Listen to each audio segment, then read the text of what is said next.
Are you experiencing back pain that you can't get rid of? Getting migraines, vertigo, having trouble sleeping, and/or brain fog? Do you feel like your medical doctor doesn't understand your condition? Blair Chiropractic might be the solution you've been looking for. If you've ever been skeptical about this, the two doctors you're about to listen to were even more skeptical than you were when they looked into chiropractic work. But fear not. Get expert guidance from the blonde and the bald, Doctors Beth Bagley and Frederick Scherger. These two doctors have extensive experience beyond the healthcare realm and bringing unique vision and healing to their patients. What do you have when you get a biological analyst and an engineer together? Find out right here on another episode of The Blonde and the Bald. Welcome your hosts, Doctors Bagley and Scherger.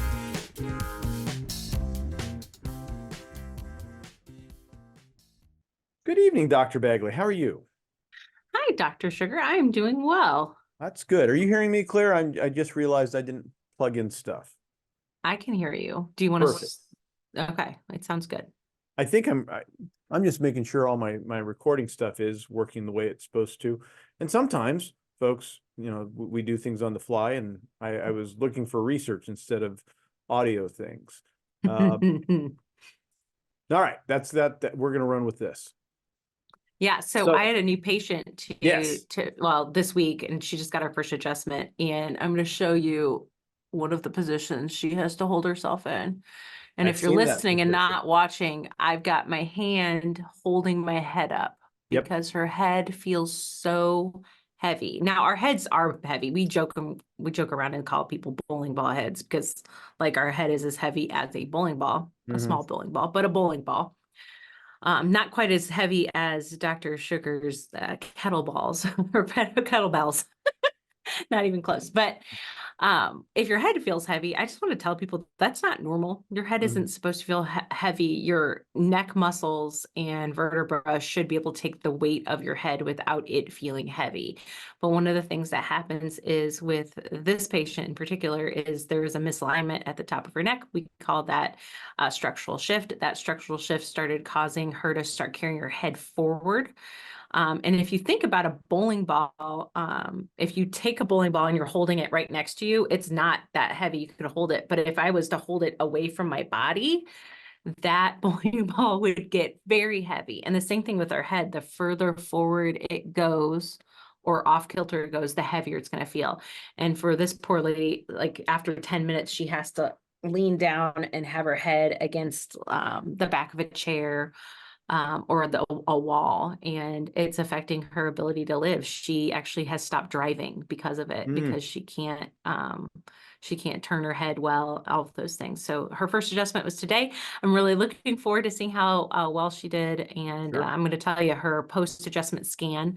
One of the things we do is we do a nervous system scan called a Titron scan after the adjustment. And beforehand, it was a mess. Afterwards, it was one of those lines where I was like, I want my scan to look like that because it looked so good. And I'm so excited to see how she does over the next few months. It's going to be incredible. Maybe we'll have her on the podcast. That would be fantastic. And, I know firsthand because my wife has gone through a lot of stuff like that. And when she's really out of adjustment, that's what she's got to do. And sometimes we've got cases, we are oftentimes considered miracle workers, and it gets into our head and we can't fix these people. Even though, some of them will fix and some of them won't, and they happen to be family in this case here. So there are cases where we can get people better, and the sooner we get people in who are having these problems, the faster that they're going to get better. But the longer that that a problem like that has been going on, the harder it is to recover it. And certainly don't get in a car accident, don't get a concussion, because that will complicate it and make things worse. And sometimes cervical collars and neck braces, and even to an extreme, something like a halo collar that would be a surgical intervention, are necessary. So we don't want those things for people, but we also, realize that sometimes you got to start somewhere for each individual and meet them where they are. Absolutely. And that's a good point, is that, I've actually never maybe one time recommended a soft cervical collar for someone. And that's because they were driving 2 hours home from here and felt unstable. Right. And I was like, yeah, wear that in the car on the way home. But I don't want you wearing it 24/7, because then your body becomes so accustomed to it that your neck will actually get weaker. Right. So temporary use of a cervical collar, I think, is totally okay. Yeah. In fact, I've got another patient who has Ehlers-Danlos, who after she hates the collar. It's the same collar my wife has. My wife doesn't love it, but it's allowing her to be more functional across the board. Whereas this other young lady, she only wears it after she gets adjusted for the drive home across town, so that as mom or dad are crossing over the train tracks, or any sort of potholes that are in the roads everywhere, because it's Illinois. Missouri is not all that better, but I will say Illinois no. roads are way worse. I mean, exactly. Like, you drive across like from like St. Louis, which is not that great of roads, but then you cross over to the East St. Louis side, and all of a sudden you're like, yeah. In fact, we were driving back from Indianapolis last week, and I'm sitting. I think I was reading, and I was sort of engulfed in what I was reading, and all of a sudden I look up, and I'm like, the roads suck. Oh, we're in Illinois. I didn't even notice that we crossed the border except for that. So, any case, if you do know that you're going to have that kind of driving, ahead of you, some sort of cervical collar might behoove you for that that early time after your adjustment, so that you can maintain that better. So, yeah, especially if you're driving far distance. But the other thing is making sure you do get some good rest time after that adjustment, not just in office with us, but going home and resting in a very calm position, not on the couch in a weird angle, but like with your head back and flat, if you and can. not rushing back into life. I mean, some people, I've got, I had 2 patients come in today from out of town, both drove 2 to 3 hours. And the one, she's been working, and I just said, take it easy, but she's doing a whole lot better after her first adjustment. The second one was that trigeminal neuralgia case I've mentioned recently. And she's like, I don't know what I did. And then she starts describing how she's trying to get back into activity. And, I don't think walking and doing treadmill time for, she said, 6 miles over 3 days, which isn't bad if you split it up, but maybe it's too much for her. Maybe it's been too many months, and she's been, better part of a year not able to be active. It adds up very fast. So remember, between the years, we are 18, and we will do everything we thought we could, right? And we think we can do everything we did when we were 18. But physically, I know if I take a whole week off and don't do anything, I have to sort of ease myself back into my routines, because I can't just pick right back up. It's a nature of getting older. And sometimes you got to take a step back and say, all right, we're going to take it easy, especially after, you've had, when you're first getting adjusted. Don't rush back into everything as fast as possible. Now, I say that, and then I've got another patient who is, she's excited. She's like, I'm gonna go for a walk today, and I'm like, yep, go for it. And because I don't think you can overdo walking, I think you can overdo a treadmill, surprisingly enough.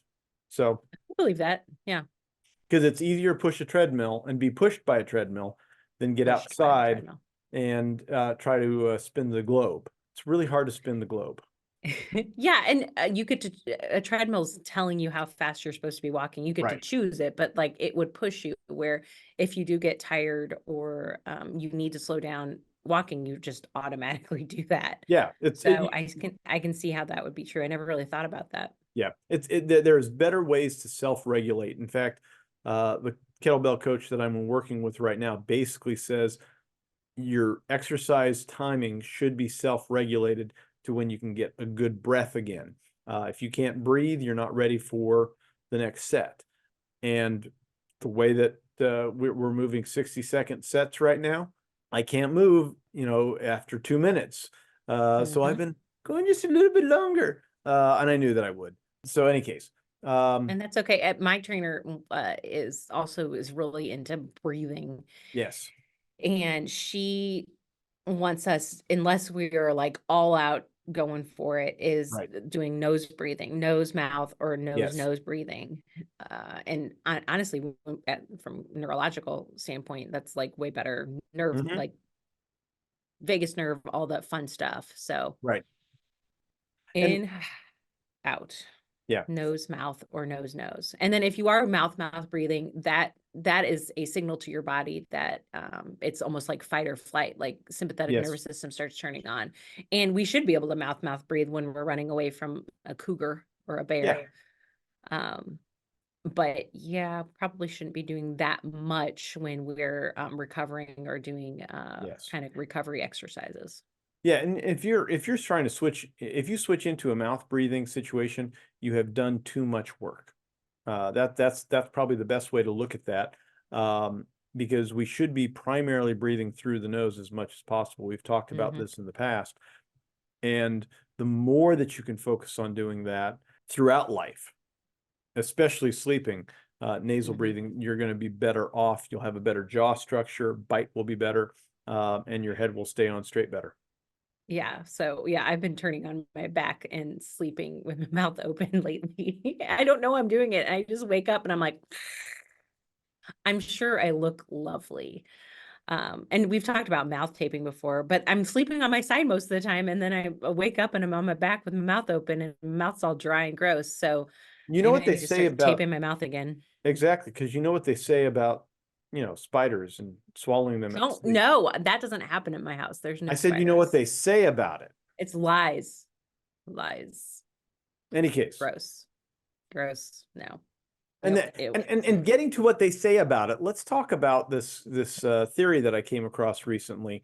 I love this theory. I think I read just a smidgen of it and immediately dismissed it. But I know that people are going to be reading it and not immediately dismissing it because the headline is incredible for making people afraid of something that is so good for them. And it's pissing me off.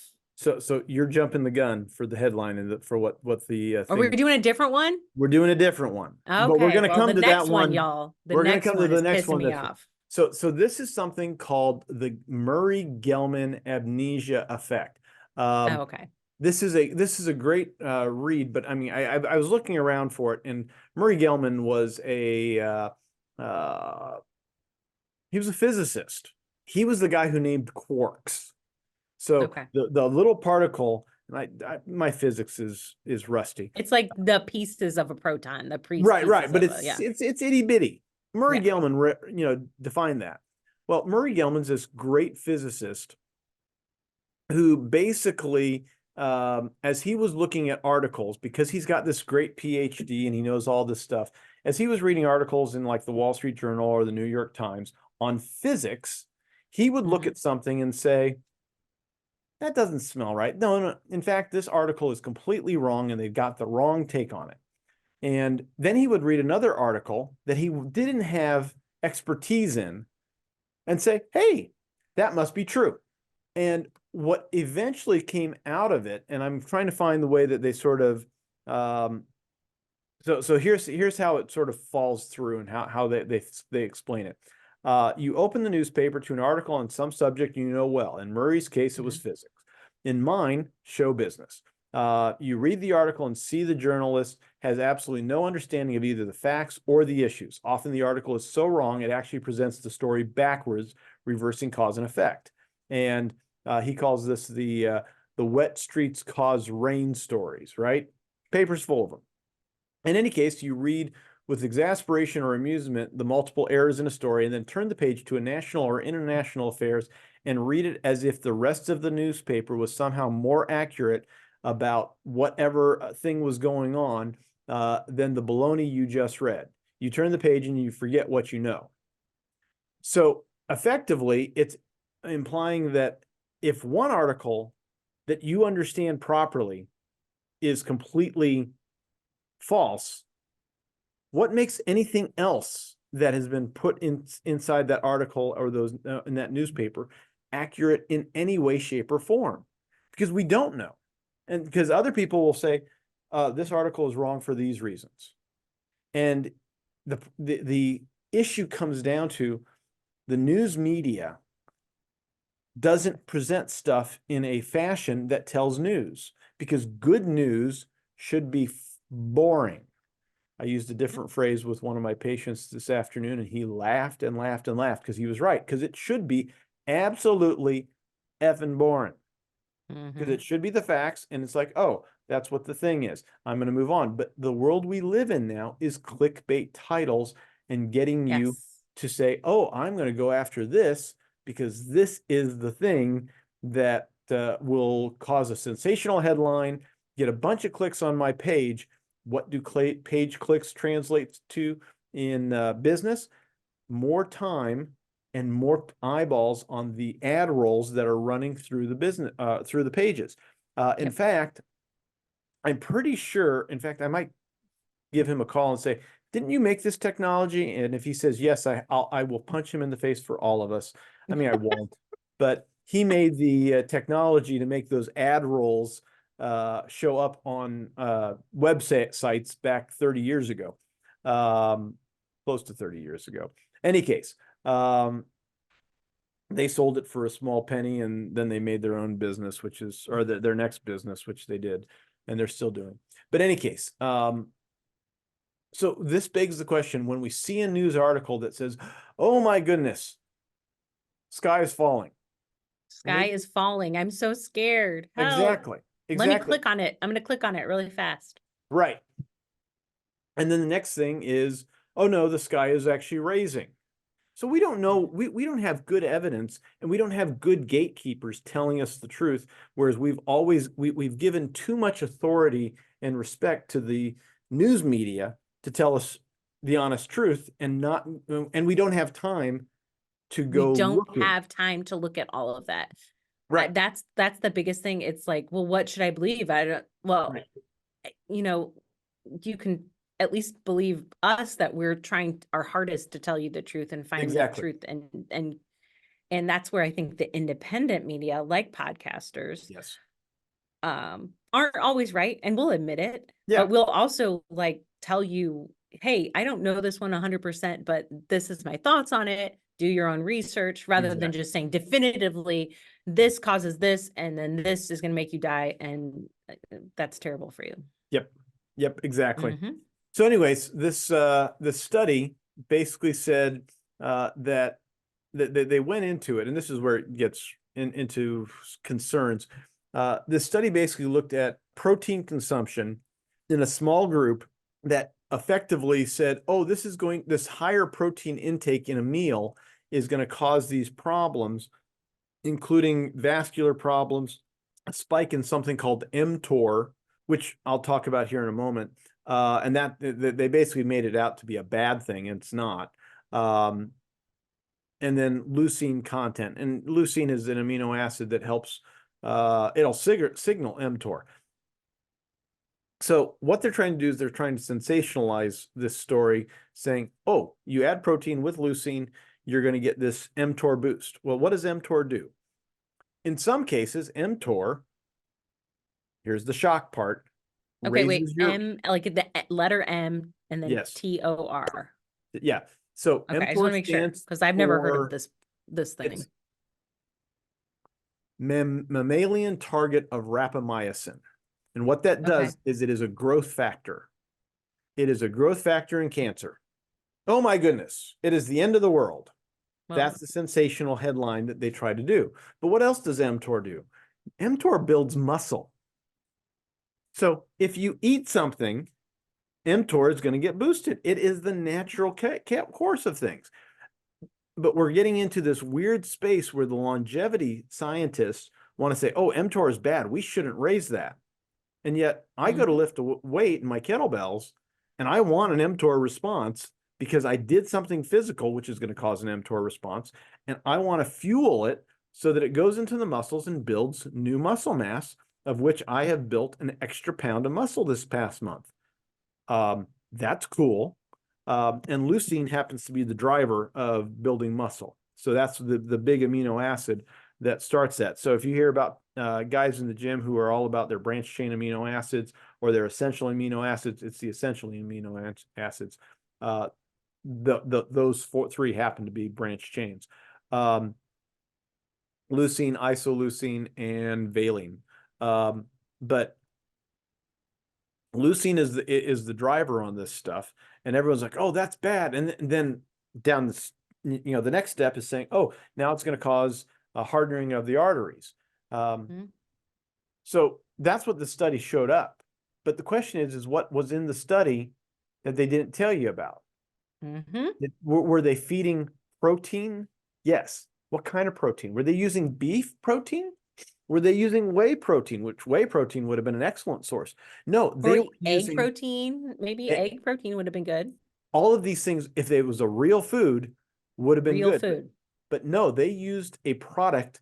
I believe it's the Boost product. I don't know who the brand, that's the brand name. It's similar to Ensure, but it Boost. It is. And in fact, we were at Sam's Club yesterday and I was walking out and I looked to my right and sure enough, there was a stack of this. It was either Ensure, I think it was Ensure, it wasn't Boost.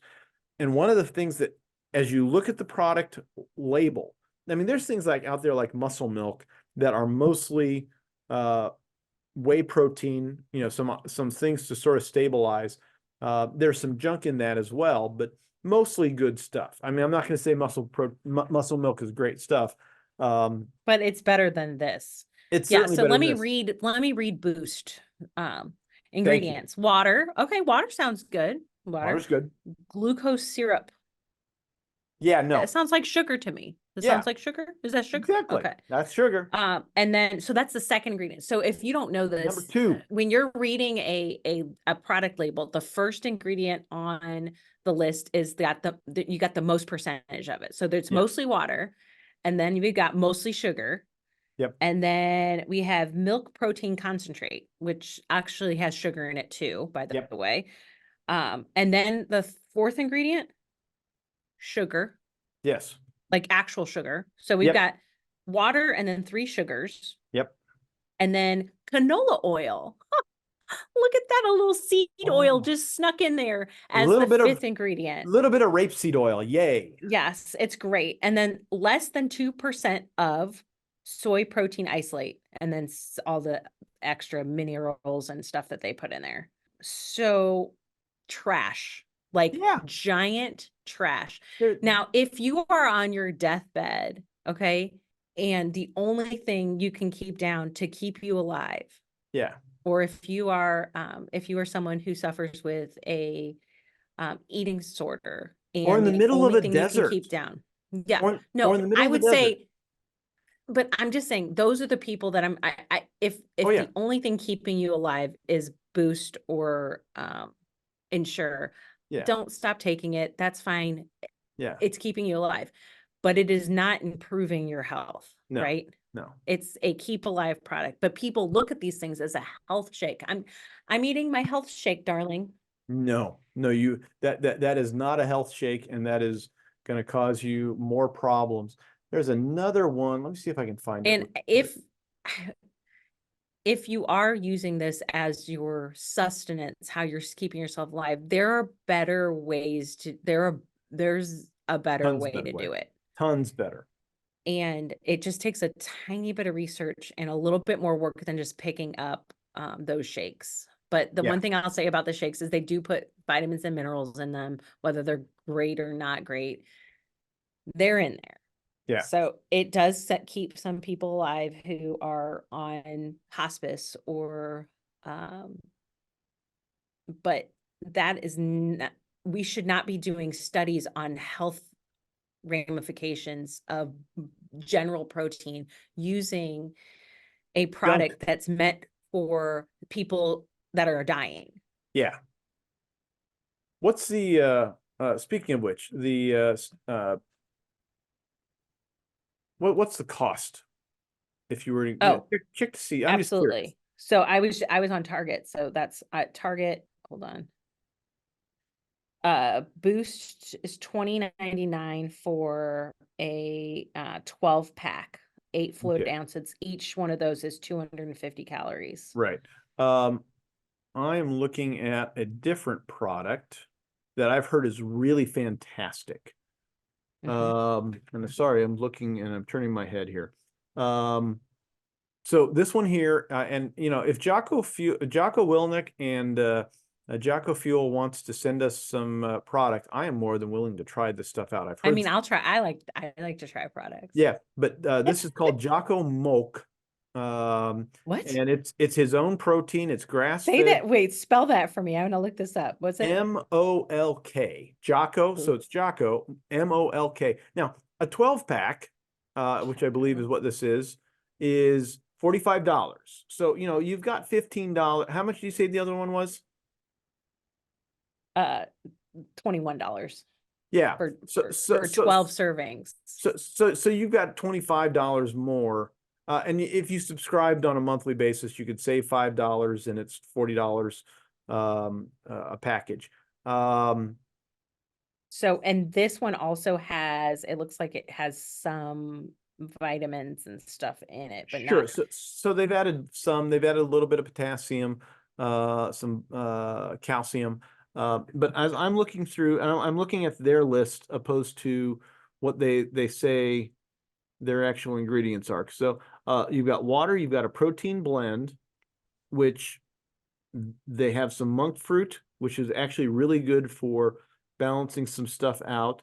I must be looking at the peanut one, like peanut butter flavored one, because this one has peanut powder in it. I'm looking at flour. I'm looking at the vanilla one because that's the one I wanted to. It's got a fermented cane sugar. I don't know what that does, but that's sort of cool. Some locust bean gum. It's got a But the first ingredient on that is protein. Other than that one's a made up one, so it's water. Well, it starts this one's a powder, so it's the water first than protein. No, I'm looking at their actual at their drink mix. At their pre-mixed ones. Yeah, they're pre-mixed ones. So so they've got a blend of milk protein and calcium casein. 30 grams of the boost is only 20 grams of protein. Yeah, of trash protein. So you're already getting better stuff. It is sugar free. It is sweetened with monk fruit and I think as they say sugar free because it does have that fermented cane sugar. My suspicion is somehow the sugar is not there, but you still get some of the sweetness. And if something's fermented, usually the whatever microbiome some sort of bacteria or yeast is eating the sugar. But I've heard so many people swear by this. Now it does, you know, I like sunflower oil is probably a better oil than canola oil. It's still a seed oil, so it's not my favorite. That adds some thickening to it. And then what else do they've got in there? Cellulose, some sunflower lecithin, which helps with giving it a thicker tendency. Some sodium, gelatin gum, potassium. But, you know, this is a much cleaner product that has less junk in it right off the bat.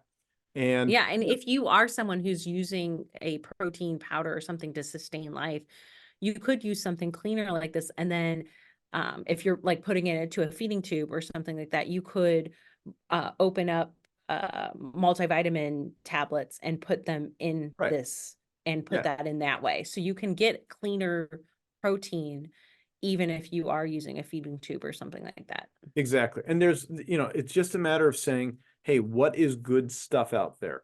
If you want protein, so the Jocko Fuel proteins look like they're pretty clean, and Jocko's pretty, you know, he's taking this stuff. You know, he is the kind of guy, if you've ever listened to his podcast or any time that he's been on a podcast, this guy is, I do what I say, and I follow these rules because that has saved his life and the lives of all the SEALs that he's trained over the years. So he focuses on doing those things, and he's a big jujitsu guy. So he's going to be the guy that says, hey, this is the blend that fuels me after my workout so that I can keep on doing the things that I want to do. I don't like his kettlebell snatch form, but I think he was doing that on purpose. It was a bad day. You're ridiculous. I am, and I didn't like my kettlebell snatch form the other day either. So that's another story. But no, to the point, other brands that are good. J-Rob's got a good brand. You can't go wrong with J-Rob. He's got a couple. Well, in general, let's just talk to like somebody out there. What types, if they're needing a protein powder, some sort of drink to help sustain them, right? Whether it's from workouts or because of a health issue that you can't chew, something like that. We're okay with whey protein if you can handle milk. Yep, I'm okay with that. And whey seems to hands down be there was some back and forth a while ago between whey and casein. Casein being more slow release than whey, but quite honestly, the studies that are coming out basically make whey the winner in that battle. If you don't tolerate whey, try casein. If you don't tolerate that, get a high quality egg protein. Yep, you can tolerate that. There are, excuse me, there are some vegetable pea proteins that are okay. Yeah, The they're amino all right. acid breakdown is not as Not as good. optimal. Yeah. It's still your best bet is to still sit down with a pound of hamburger after a workout and eat that, because there's some arguments. Raw. I'm just kidding. Don't eat it raw. Gross. I mean, you can if it's good, What? if it's fresh, if it's been frozen. Next time I come on down, I'll just bring a frozen thing of, and I'll let that thaw, and I'll just, I'll eat just eat that. it like a popsicle and just kind of like gnaw on it. That's a little hard. But the reason that hamburger is actually might be better as a protein source than steak. And I love me a steak, but I don't mind hamburger I when got steak waiting for me at home, so don't say it too Nice. much. I'm gonna leave early. Hamburger has all the gristle ground Oh up. yeah, that's true. And So so connective tissues in it. all of that connective tissue is there, Mhm. because one of the things that we are seeing in some of the research that's out there, and Seamland, Siimland, had some really great information talking about connective tissue. He and James D. Nicolantonio wrote a book called The Collagen Cure. Which and we've talked about collagen and glycine in the past. Glycine being the primary amino acid in connective tissue and in collagen. And we may need a whole lot more glycine than we are getting in our diet. But to the point, if you're not eating, you give me a beef rib like I will be cooking up this weekend, I will eat every bit of connective tissue on that thing, because that's just, I like gnawing on that. I like chewing on that. Some of it gets to the dogs if it's really chewy, but I don't mind that. Flip side, a lot of people don't have the chompers that I do, or the desire to chew on that for half an hour. This is where the collagen proteins come in. This is where, if you've already thrown it through a meat grinder, you have it broken down to a manageable, digestible form that you can then consume. So that's where, if you said, I want to increase my protein and I want to make it easy, pound a hamburger, maybe pushing for 1.5 pounds or 2.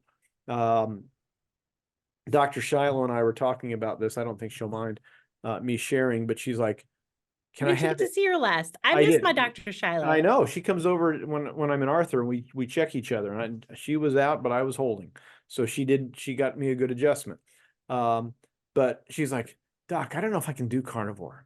Can I, what can I eat? I'm like, well, beef. Food. and she's like, can I have eggs? And I'm like, absolutely, you can have eggs. And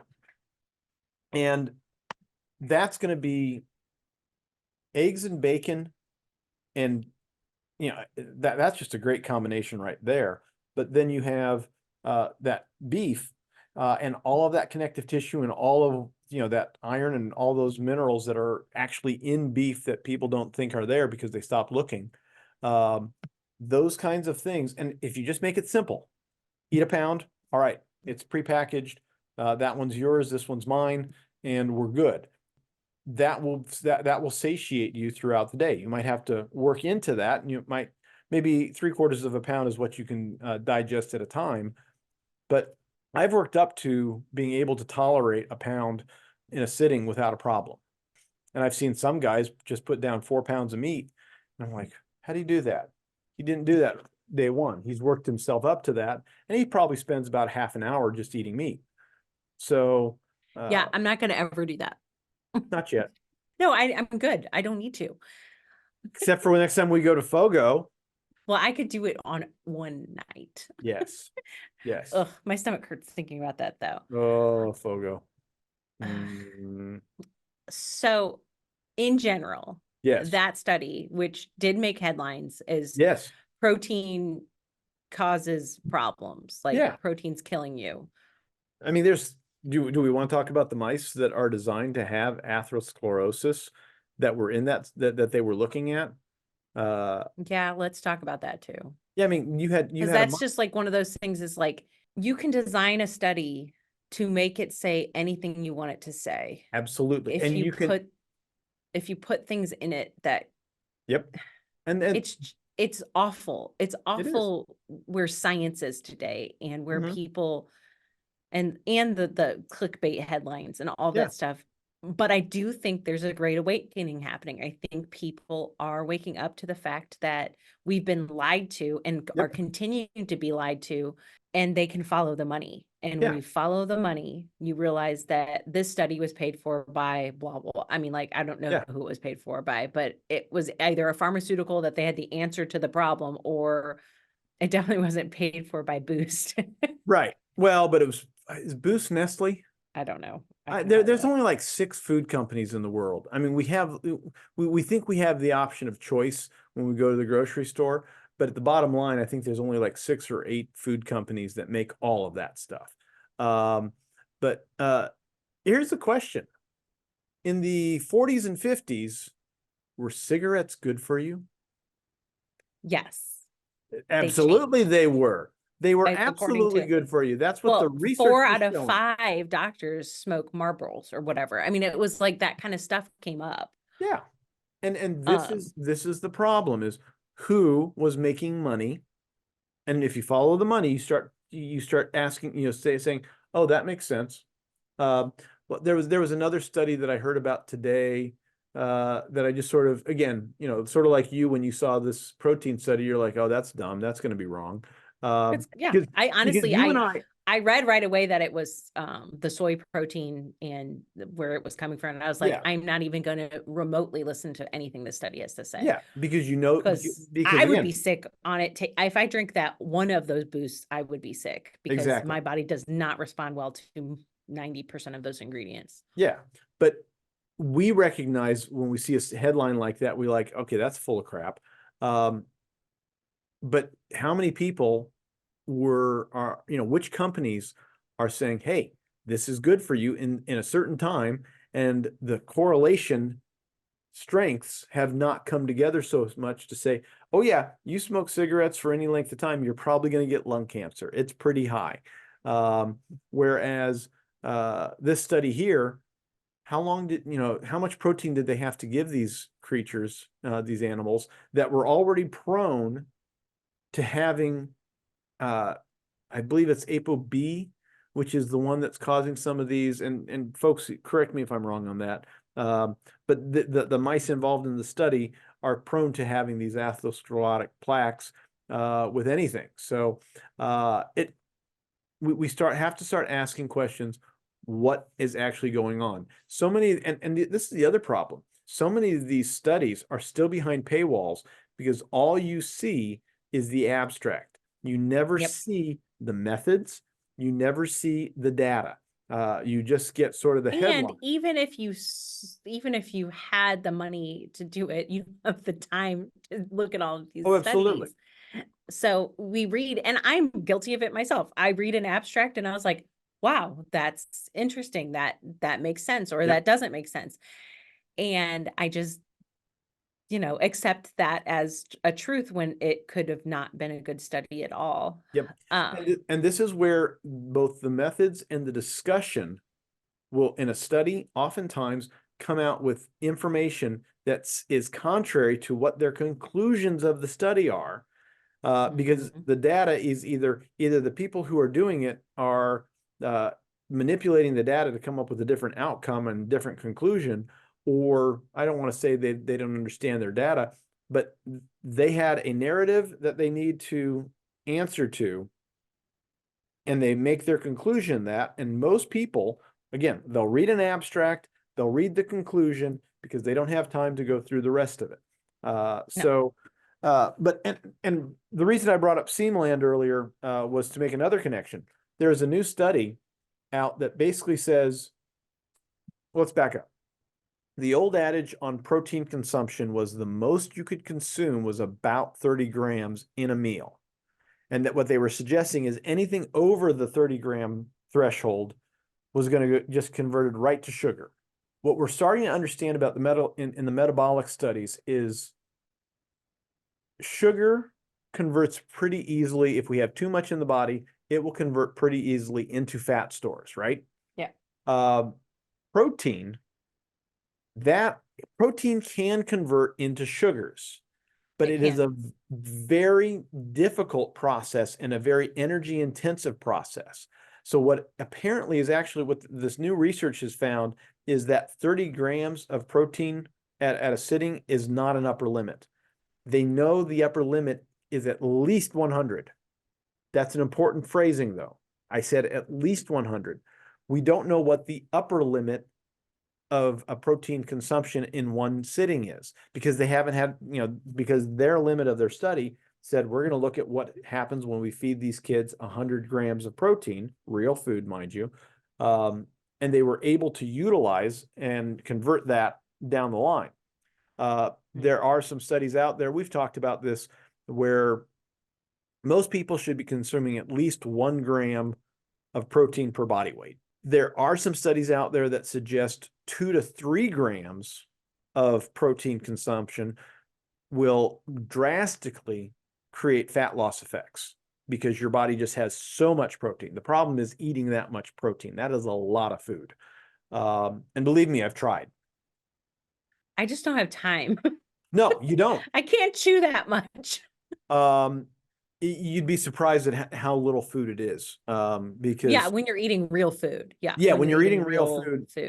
And I had one gentleman joke with me last night. He's like, Doc, I can barely get through 3 eggs, and they were telling us that 3 eggs is going to cause heart disease. I'm like, yeah, that doesn't hold up. And I'm going to have and I'm going to have 6 eggs tonight for dinner. And I said, that's what I said to him last night, and I'm going to do the same thing tonight. Have we ever gone over statin myths and cholesterol myths? It is on my list. We got to do that. That's one of my favorite topics. I think have we not done that? I thought we're did. Sucky podcasters. I know we really are. We're terrible. We're horrible. Like and subscribe. Thank you. But again, Seamland was a big proponent of the 30-gram spot, but he was also a big proponent. 30 grams per meal is what it is. 30 grams per meal, because that's what the literature was saying.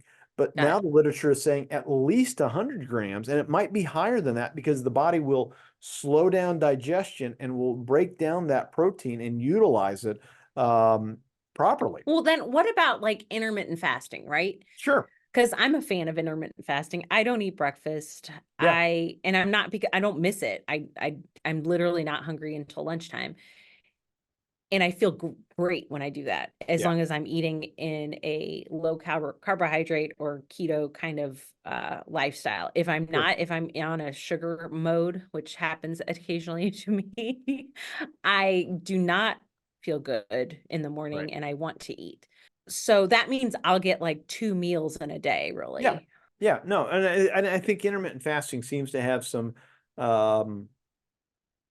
it's sort of fallen out of favor, but it's not something that has gone away. I think intermittent fasting has benefits, and I'm going to tell you exactly what I told this gentleman last night, exactly what I'm trying to tell myself, but I'm having a hard time making it switch. We need to be eating breakfast. We need to eat that early meal in the day and not be eating dinner. because Oh yeah, that I honestly makes so much sense to me. yes, I don't know if I'm going to do it, but it makes sense. right. And the evidence supports intermittent fasting works better from at least a woman's standpoint when you are eating your meals during daylight.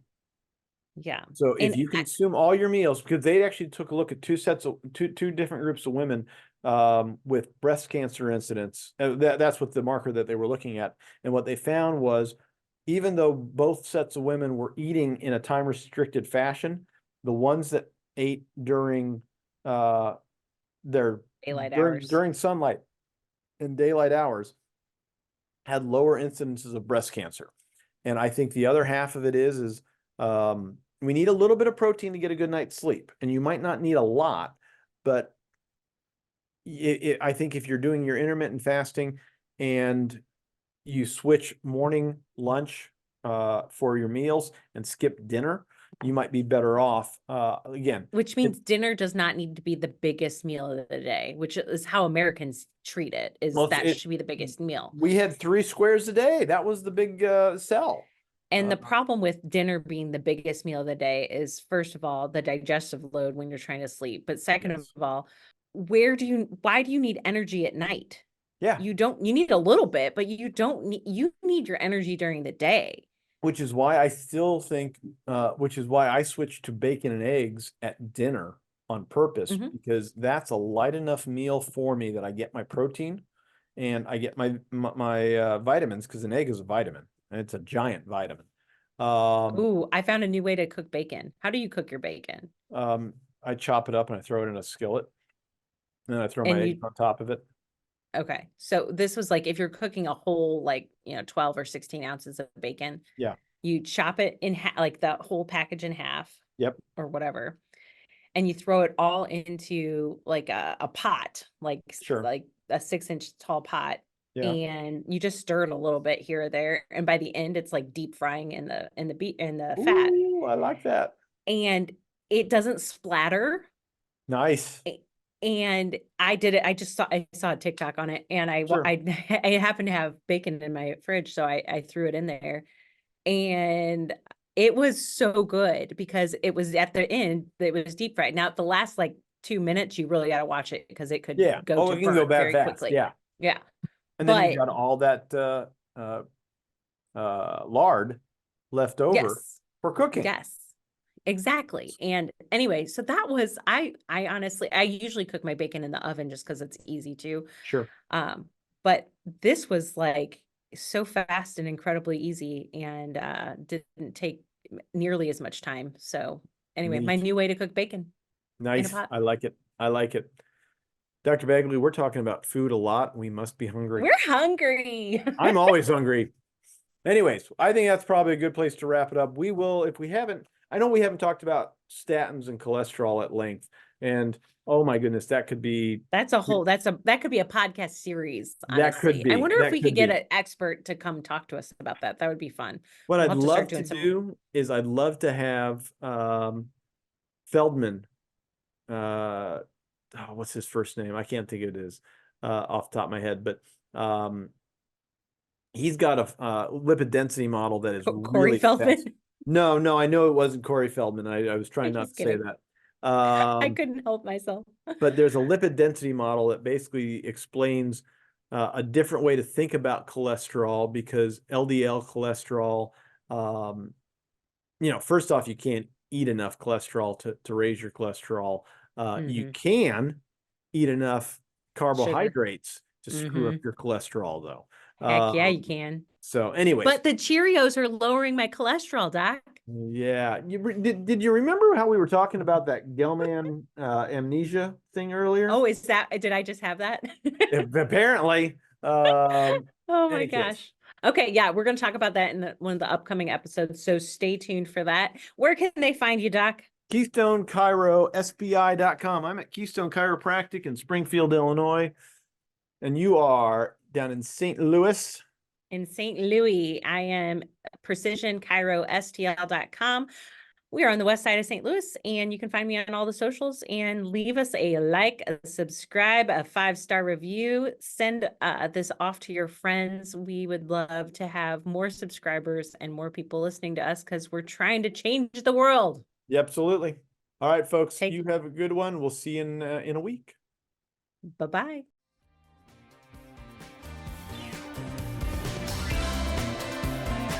That's all for today's episode of The Blonde and the Bald. Don't forget to like, share, and subscribe. If you enjoyed today's show with Drs. Bagley and Scherger, remember, don't give up and just live with the pain. Come back next week and get more answers and solutions. Visit our websites at KeystoneChiroSPI.com and PrecisionChiropracticSTL.com for more info, and catch all the episodes of The Blonde and the Bald.